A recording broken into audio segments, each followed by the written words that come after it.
ঘাটাল বিদ্যাসাগর উচ্চ মাধ্যমিক বিদ্যালয়ে মিড ডে মিল পরিদর্শনে বিধায়ক শীতল কপাট পড়ুয়াদের সঙ্গে বসে খেলেন খাবার। ঘাটাল বিদ্যাসাগর উচ্চ মাধ্যমিক বিদ্যালয়ে মিড ডে মিলের গুণগত মান ও পরিবেশনের ব্যবস্থা খতিয়ে দেখতে পরিদর্শনে যান ঘাটালের বিধায়ক শীতল কপাট। পরিদর্শনের সময় তিনি ছাত্রছাত্রীদের পাশে বসে মিড ডে মিলের খাবার নিজেও গ্রহণ করেন। খাবারের স্বাদ, মান, পরিচ্ছন্নতা এবং পুষ্টিগুণ সম্পর্কে প্রত্যক্ষ ধারণা নিতেই তিনি এই উদ্যোগ নেন। পাশাপাশি ছাত্রছাত্রীদের সঙ্গে কথা বলে তাদের মতামত শোনেন। বিদ্যালয় কর্তৃপক্ষের সঙ্গে আলোচনায় তিনি মিড ডে মিলের মান বজায় রাখা এবং শিক্ষার্থীদের জন্য স্বাস্থ্যসম্মত ও পুষ্টিকর খাবার নিশ্চিত করার উপর গুরুত্ব দেওয়ার নির্দেশ দেন।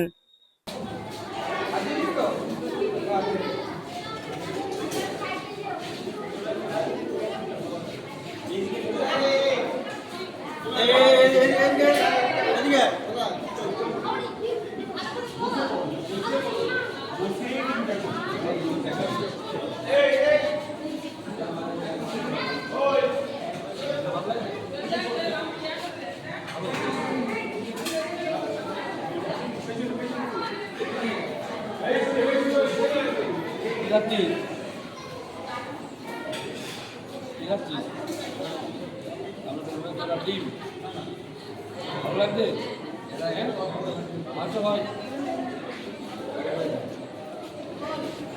আজকে সিএম বলেছে আজকে ছাত্রছাত্রীর জন্য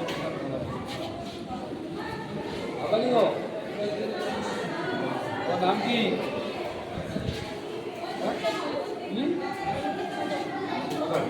খাবার ভালো হয়েছে? কি রান্না হয়েছে? ভাত আর ডাল আর আমরা দিব এলাম বসে নাও বসে ভালো লাগবে ওদিকে এখানে ভাত দেয়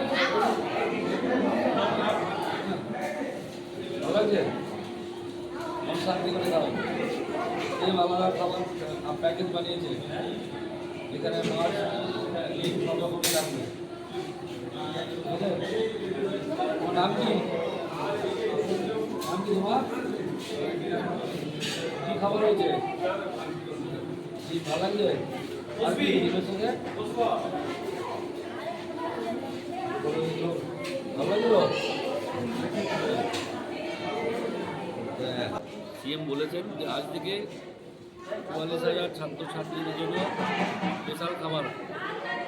আমরাও আজকে বিদ্যাসাগর স্কুলে উপস্থিত হয়েছি, ছাত্রছাত্রীর সঙ্গে কথা বললাম, ওনারা বিশাল খুশি এবং খাবার কেমন হয় টেস্টটা কেমন হয় আমিও নিজেও খেয়ে দেখছি, ভালো, খেতেও ভালো লাগছে, রান্নাবান্না ভালো হয়েছে এবং এই যে মিড ডে মিলটা পুরোটাই এখানকার যতগুলো শিক্ষক মহাশয় রয়েছেন যত্ন সহকারে দেখাশোনা করেন যাতে সকল ছাত্রছাত্রী ভালোভাবে পরিষেবা পায় সেদিকটা নজর রেখেছে। আমারও ভালো লাগছে যে আমাদের সিএম যে উদ্যোগ নিয়েছে সেটা সফল হয়েছে।